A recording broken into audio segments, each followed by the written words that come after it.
Pretty exciting times. We're getting ready to take our old Peterbilt out on the highway and give this new gen a road test.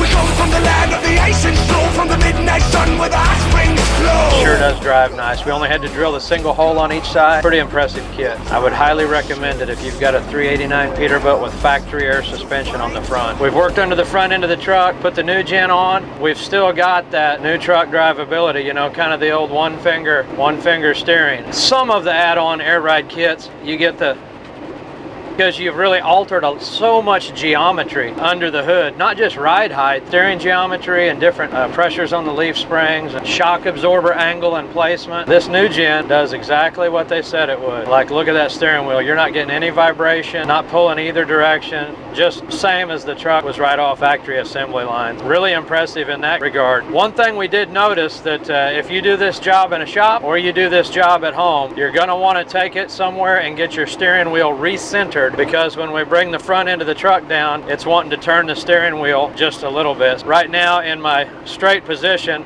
steering wheel's cocked just a few splines to the driver's side here. You want to get the steering wheel pulled off, recentered, put back on. Yeah, that's a nice kit. Really nice.